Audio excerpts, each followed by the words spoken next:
So hello everyone, I'm Norman Wahlberger and we're at the University of New South Wales. Today in this course on the history of mathematics, we're going to talk about Galois theory, which is an interesting and important chapter of algebra, mostly associated with the very interesting life of Évariste Galois, but also there were a lot of other contributors before him. And even though this is a little bit complicated topic, for example, Galois theory itself is a course that we teach at UNSW in the fourth year, which is an entire semester course. I do want to give you a rough idea of what's going on mathematically with this set of ideas. All right, so there's the fundamental problem in algebra that's really driving this development, which is this question here. How do we solve polynomial equations? Okay.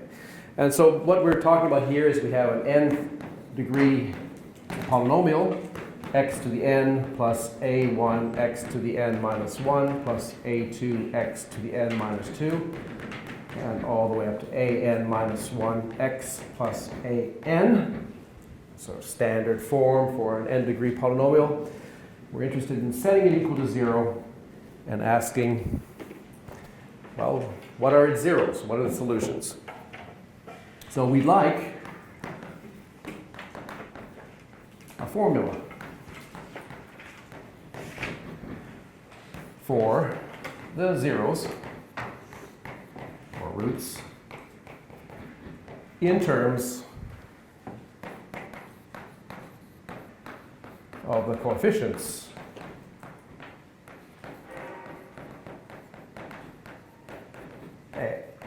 ai.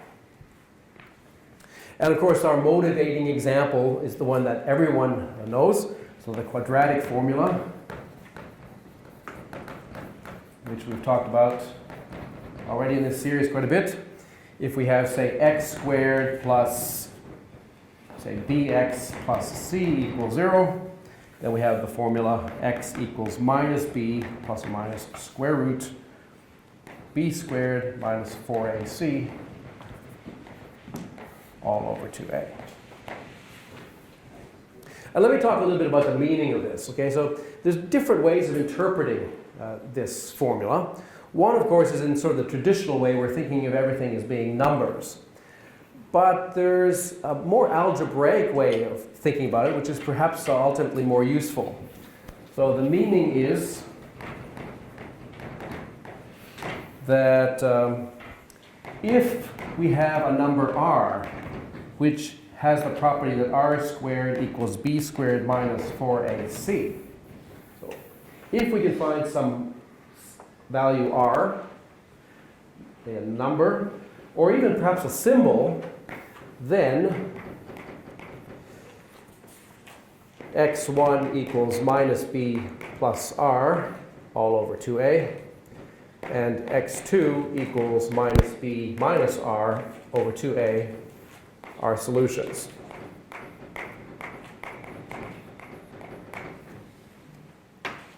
So in particular, what we can do if we can't find a solution to this, if we can't find a square root, for example, if it was a square root of a negative number, then what we could do is we could introduce a symbol.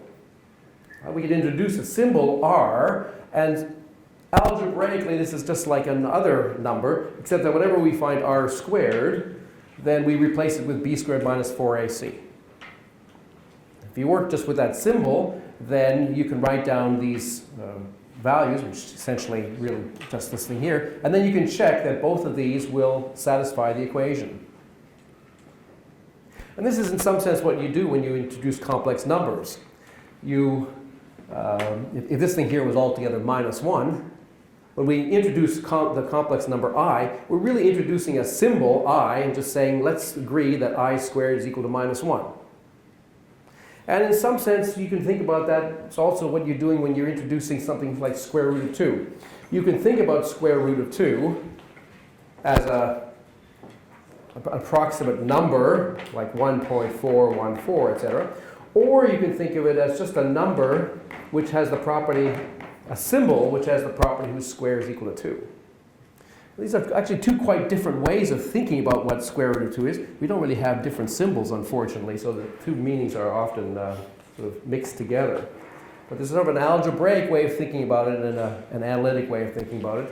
And here, this is really more in the spirit of the algebraic way of thinking about it.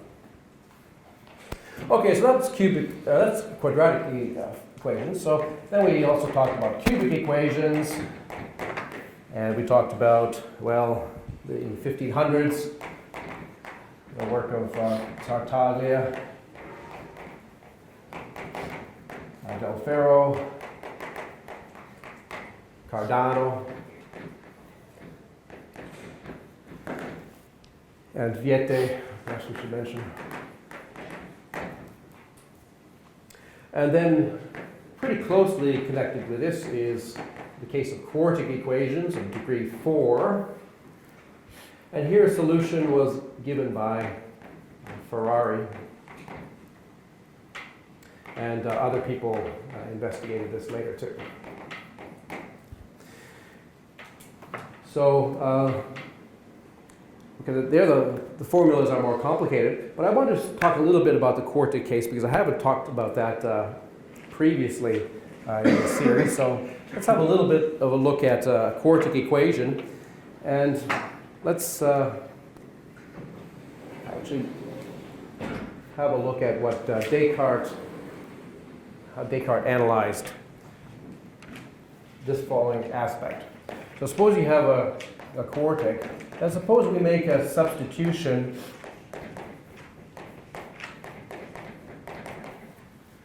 to get rid of the cubic term. It's a standard trick, the same thing that we did in the cubic equation to get rid of the degree 3 term. We can do that here too. So it's relatively easy to make a little substitution, a translation to get rid of that cubic term, so it's in that form there. And an interesting fact that we know is that we should be able to factor this into two quadratics. Right, so there should be two quadratics floating around of that form, so that when you multiply these two, you get the original thing. This is a kind of a step in solving the quartic, in reducing its solutions to the solutions of two quadratics. Okay, if we expand this thing out here, we can write down, compare coefficients on both sides, find that 0 equals a plus c, that would be the coefficient of x cubed. P would be equal to b plus d plus ac, be the coefficient of x squared on both sides. Q equals AD plus BC, coefficient of x, and the constant term R equals BD. All right, so how do we solve this? We're looking for A, B, C, and D. Well, what we can do is we can solve for B, D, B, C, and D in terms of A. Because if we know A, then from this equation we can find C. And if we know A and we know C, then from these two equations we have two equations in B and D. So using these two equations we can find B and D. And then having those, we can then substitute into the remaining equation, which is this one here. And then you will get an equation that only involves A's. Okay? So we sub into star to get, if you do all of that, then you get an equation which turns out to be this one. A to the 6th plus 2p a to the 4th plus p squared minus 4ra squared minus q squared equals 0.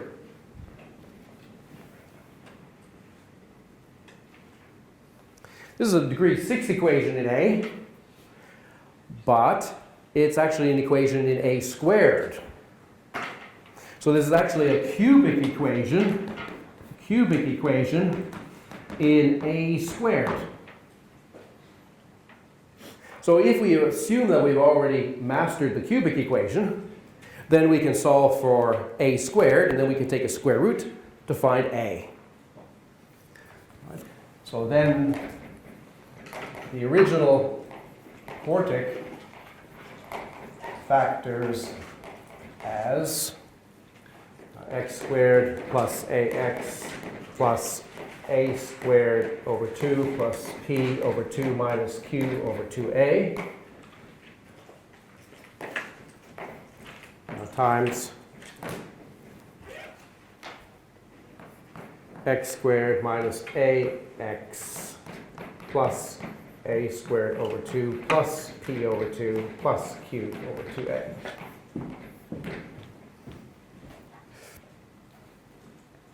So even in the 17th century, we had this kind of derivation that you could factor a general quartic once you make the substitution to get rid of the x cubed term. And you could get these two quadratic factors, and following Descartes, but you do need to be able to solve the cubic equation. So this actually shows how to solve a quartic equation in terms of the cubic equation. It's basically what this derivation shows us.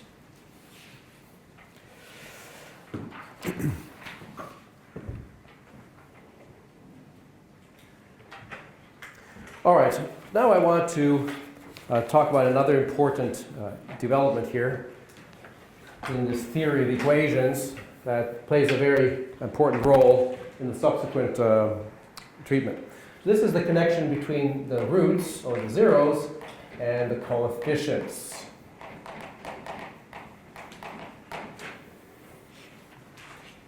And this is made a little bit simpler if I rewrite the original equation just slightly. So let's have a look at this equation. X to the n minus s1 x to the n minus 1 plus s2 x to the n minus 2, and then minus, and keep going till we get to the last term, which will be plus or minus 1 to the n times Sn equals 0. So I'm just rewriting the nth degree equation a little bit with plus and minus ones in front of the various coefficients and calling the coefficients S1, S2 instead of A1, A2. And let's suppose that we factored this into linear factors. X minus x1, x minus x2, up to x minus xn. Right? So suppose that we do know what the n zeros are, x1 through xn. Well, then we can expand this thing out because we know how to expand such a thing out. Okay? So if we do expand that, then we get the following relations. That x1 plus x2 plus xn, the sum of the zeros, is this coefficient of x to the n minus 1. It's s1. And then the sum of the quadratic terms, x1, x2, and I'll just write plus all the way up to xn minus 1 xn. And in summation notation, that's written xi, xj, I less than j. That sum is then s2. The next one will be x1, x2, x3, all possible sums of 3 different xi's. So all the way up to xn minus 2, xn minus 1, xn. And in summation notation, we would write that as xi, xj, xk, where I is less than j is less than k. That's going to be S3. All the way down to the last one, which is just the product. x1 times x2 all the way up to xn is just Sn. All right, these formulas were first written by a mathematician, A. Girard, in 1629. And they are really the first place where symmetric functions appear. So these are all symmetric functions of the zeros.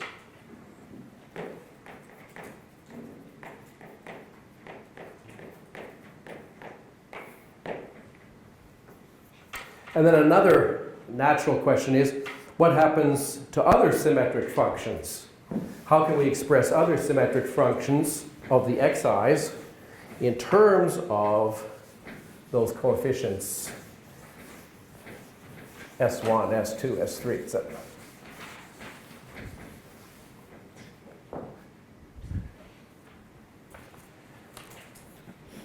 So here are other symmetric functions, sometimes called power functions. So let's write sigma 1 is x1 plus xn, that's just s1. But we might be interested in sigma 2, which is x1 squared plus x2 squared plus all the way up to xn squared.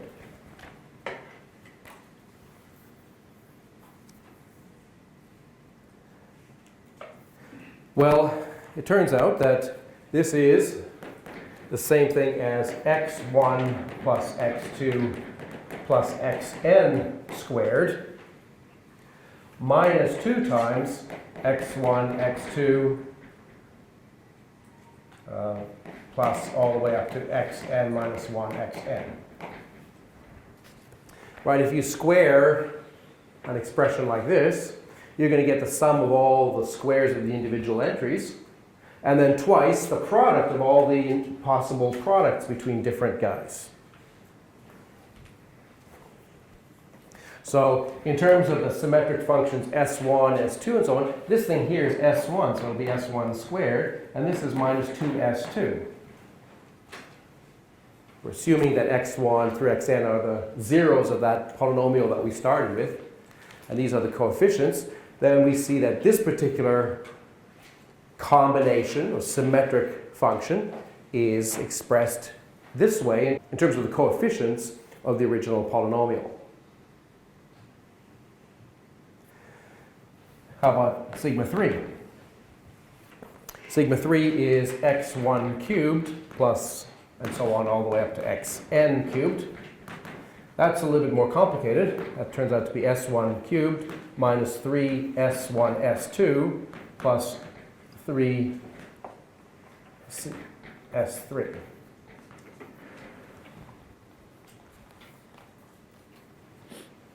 So as a more down-to-earth example, if we look at the equation x squared minus s1x plus s2, and write that as x minus x1, x minus x2, so this is the special case of the quadratic, then what are we saying here? We're saying that s1 is just x1 plus x2, that s2 is equal to x1 times x2. So this coefficient is the sum of the roots. This coefficient is the product of the roots. And if we were interested in, say, x1 squared plus x2 squared, that particular combination of the zeros, then it would be s1 minus 2s2. And if we were interested in x1 cubed plus x3 cubed, that particular symmetric combination, well, it would be this thing here. But the s3 would be 0, so okay, we'll just, it would just be s1 cubed minus 3s1 s2. There not being an s3 in this case. Okay, these were interesting identities, but it's not entirely obvious how they continue. How do you express higher power sums in terms of the coefficients of the polynomial?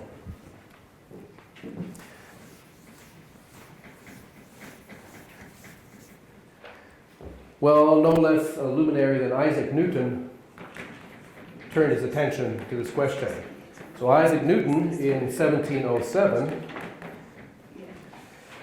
found the rule that allows one to calculate higher such powers. Okay? And it turned out that the key was not to look for a formula exactly like this, but rather to look for a recursive kind of formula, which he was able to do. So here are the formulas that Newton wrote down. Okay, very famous formulas. That sigma 1 is S1, that's the one we've already got. That sigma 2 equals S1 sigma 1 minus 2 S2. So that's just a slight rewriting of the one we already have because we're replacing S1 with sigma 1 here. Okay, and then the next one, sigma 3, is S1 times sigma 2 minus S2 times sigma 1 plus 3 times S3. And if I write down the fourth one, then the pattern will become, I think, pretty clear. So sigma 4 is S1 times sigma 3 minus S2 times sigma 2 plus S3 times sigma 1 minus 4 S4.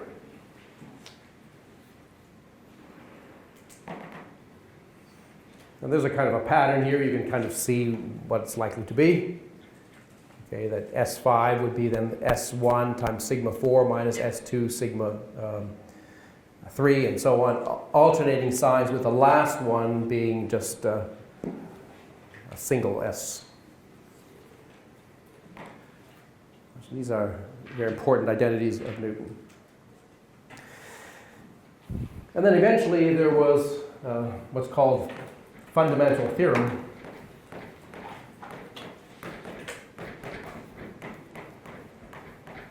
Of symmetric polynomials.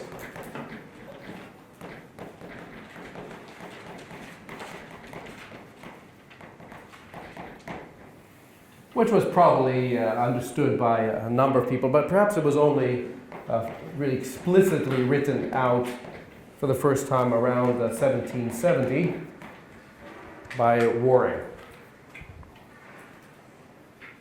And that's the theorem is that every symmetric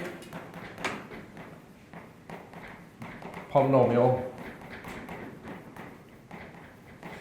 in x1 through xn is a polynomial in the elementary symmetric functions s1, s2, up to sn.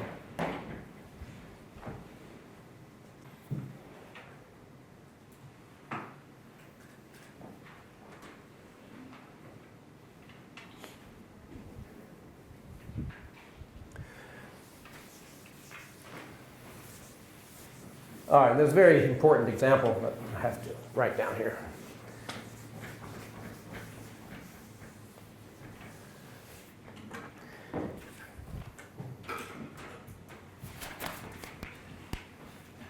So the most important example is this one. Let's call it, let's say that del is equal to the sum over I less than j of xi minus xj. No, not the sum, the product. Del is the product of xi minus xj, where I is less than j.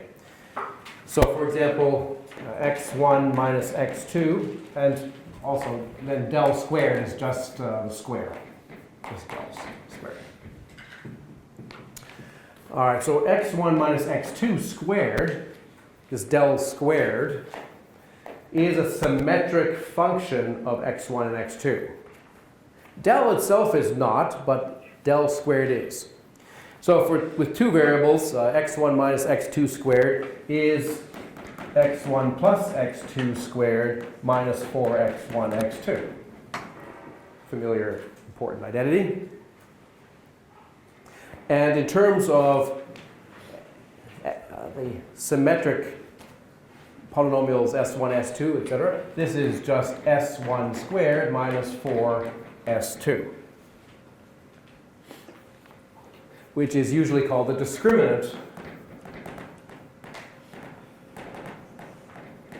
The discriminant of the quadratic equation x squared minus s1x plus s2 equals 0.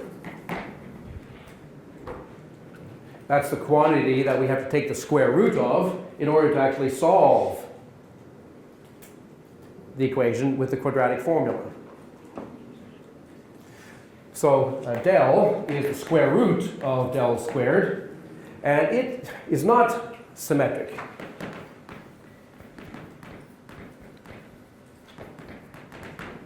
So it's, in this case, is just x1 minus x2, which is only in the case of the quadratic. And that's not symmetric under interchange of the roots. If you interchange the roots, then it changes by a factor of minus 1. For n equals 3, things are more complicated. So if we have x cubed minus s1x squared plus s2x minus s3 equals 0, there's our general cubic. And we're writing that as x minus x1, x minus x2, and x minus x3.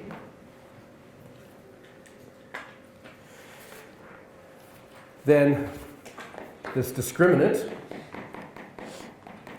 del, will be x1 minus x2 times x1 minus x3 times x2 minus x3.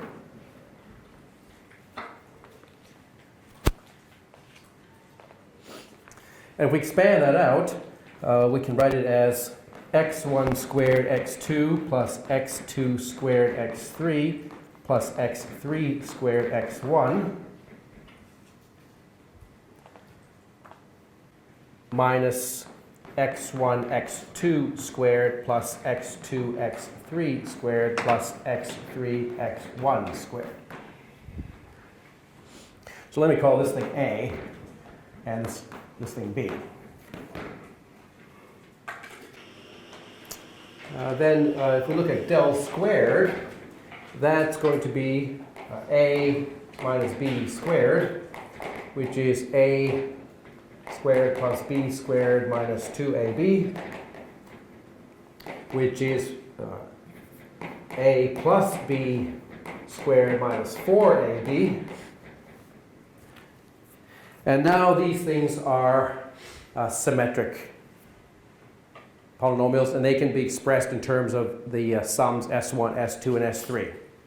And it does involve some work, and here's what you get. S1 squared, S2 squared, plus 18 S1, S2, S3, minus 27 S3 squared, minus 4 S1 cubed S3, minus 4 S2 S2 cubed. So this is the discriminant of a general cubic polynomial. And it's going to be 0. Well, because of this factorization, it's going to be 0 precisely when two of the roots coincide. So this is the test. This is 0 precisely when two roots coincide. And we can kind of get a sense now of why this subject is a little bit hard, because going from quadratic to cubic case is a big step. Right? This discriminant that all high school students learn, usually in the form b squared minus 4ac, okay, but it's really essentially the same thing.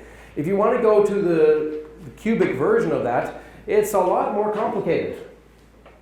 But this object is playing the same role as the discriminant is in the quadratic case.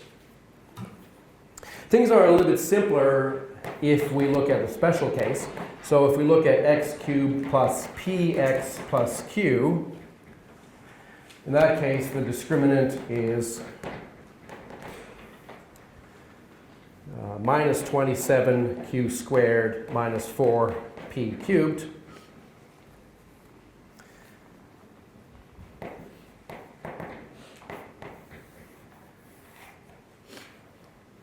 And that formula actually appears prominently in the formulas for the cubic that Tartaglia, Cardano, and Del Ferro discovered. Okay, so there was a lot of interest in this problem. After Newton and Descartes, well, Euler was interested in this algebraic problem of how do you find the solutions to a polynomial. Gauss was, Legendre was. So many prominent mathematicians tackled this problem of trying to solve the general polynomial equation. And eventually, people started getting the suspicion that there was something different about the degree 5 situation. We have formulas for the quadratic, for the cubic, for the quartic. But when we want to go to degree 5, it's just so much harder that people start to suspect maybe there is no formula for the zeros of a 5th degree equation in general, or higher ones as well. And eventually that was resolved, but a really key player emerged at this point, and that was Lagrange. So Lagrange was really the one, I think, who set this investigation on the modern track. So we have to turn to his thinking now.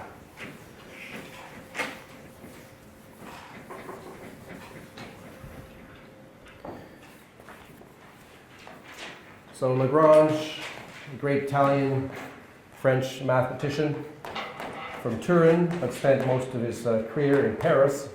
1736 to 1813, he was basically the successor to Euler as the greatest mathematician of his day, and did important work in many, many things. But in particular, he wrote a couple of very big and solid and fundamental papers on this topic of how do you solve polynomial equations. And although he was not able to fully find a solution, he was able to really position the problem in such a way that then Galois and others were able to really make further progress. And his idea revolved around this concept that he called resolvents. All right, so let me just try to give you a flavor for what his thinking is. And to do that, let's go back to the quadratic equation first. X squared, let's write it plus bx plus c equals 0. I'll remind you that we'll suppose as before that x1 and x2 are the zeros. And we know that x1 plus x2 and x1 times x2, these are symmetric functions of the zeros. They don't change if you permute x1 and x2. So these are symmetric functions. And that means that their values don't change.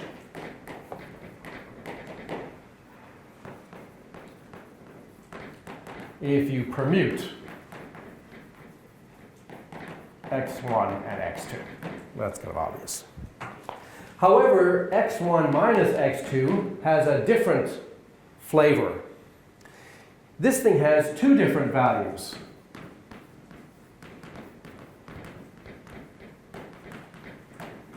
When you permute x1 and x2. If we swap x1 and x2, then this changes to its negative. So it takes on two different values under permutations. Well, Lagrange realized that that really implies that this quantity x1 minus x2 this quantity should satisfy a second degree equation. In fact, it does. And the equation is the one we've already written before, that x1 minus x2 squared equals b squared minus 4c. This is this discriminant that we've just been talking about.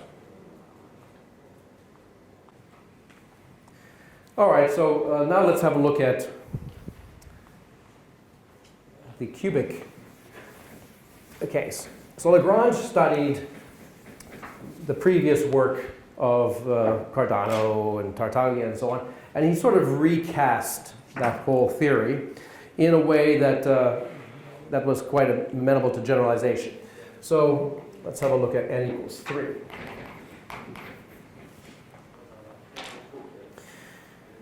And let's consider the equation x cubed plus px plus q equals 0. Here's our cubic. All right, so suppose that we have a variable, a new variable. So let's say w cubed equals 1. Okay? But w is not actually equal to 1. Okay? So we're going to introduce a kind of new variable, a lot like you might introduce square root of minus 1 or something. Let's just suppose we have a symbol w that has the property that w cubed equals 1. And now let's consider this following expression, which is made up of the three zeros, x1, x2, x3 as before, and this new w. So x1 plus w x2 plus w squared x3, all cubed. This is what ended up being called a resolvent, a Lagrange resolvent. And let's compare it to, say, x1 plus x2 plus x3. x1 and x2 and x3 are the zeros of this cubic, whatever they might be. Okay, so this particular expression is symmetric in x1, x2, x3. If you interchange the three values, this is symmetric. Another way of saying that is it only takes on one value under all permutations. What about this thing? Well, this thing is not quite symmetric, but it's pretty close to being symmetric. It's pretty close to being symmetric. Because look what happens if you replace x1 with x2, and x2 with x3, and x3 with x1. If you make that particular permutation, then you're going to get x2 plus wx3 plus w squared x1. And that's going to be, I guess, w squared times what you've got there. Okay. So what happens is that if you make such a rotation, what's inside, the inside it gets multiplied by a w, or if you go in the other direction, or w squared. And that means when you cube it, because we have a cube here, the total expression is unchanged.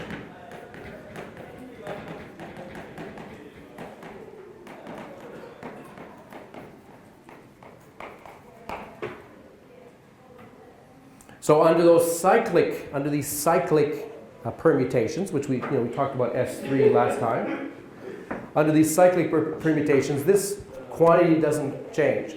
However, if you swap two of them, then it does change.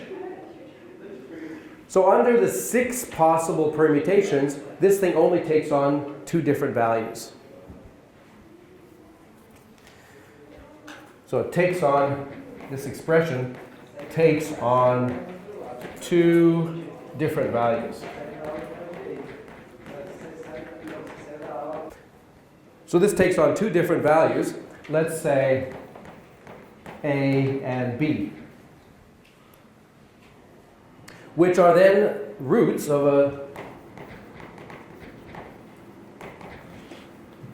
zeros of a degree 2 equation. Well, with rational coefficients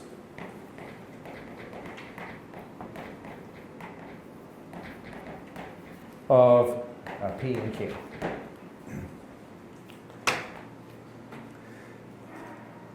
So Lagrange's basic idea was that if we look at this particular configuration, then it's not quite symmetric, but it's pretty close to being symmetric. So it must satisfy a degree 2 equation, which we can solve. And then, using that, we can basically solve for the cubic. And he showed that this method basically incorporated the methods that Tartaglia and Del Ferro and Cardano had found. Okay, so then he went on and had a look also at n equals 4. And for n equals 4, where you have a fourth degree polynomial with zeros x1, x2, x3, x4. In that case, the resolvent that he studied was the expression x1, x2 plus x3, x4. And he was able to show that under the 4 factorial permutations of the roots, this only took on 3 different values. Took on 3 different values.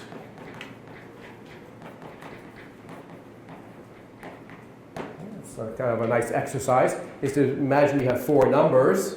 They might be all different. And then you're going to take the product of 2 of them and then plus the product of the other 2. And then you try that in all possible different combinations. You're going to see that you're not going to get 24 different values. For example, if you swap x1 and x2, it's not going to change.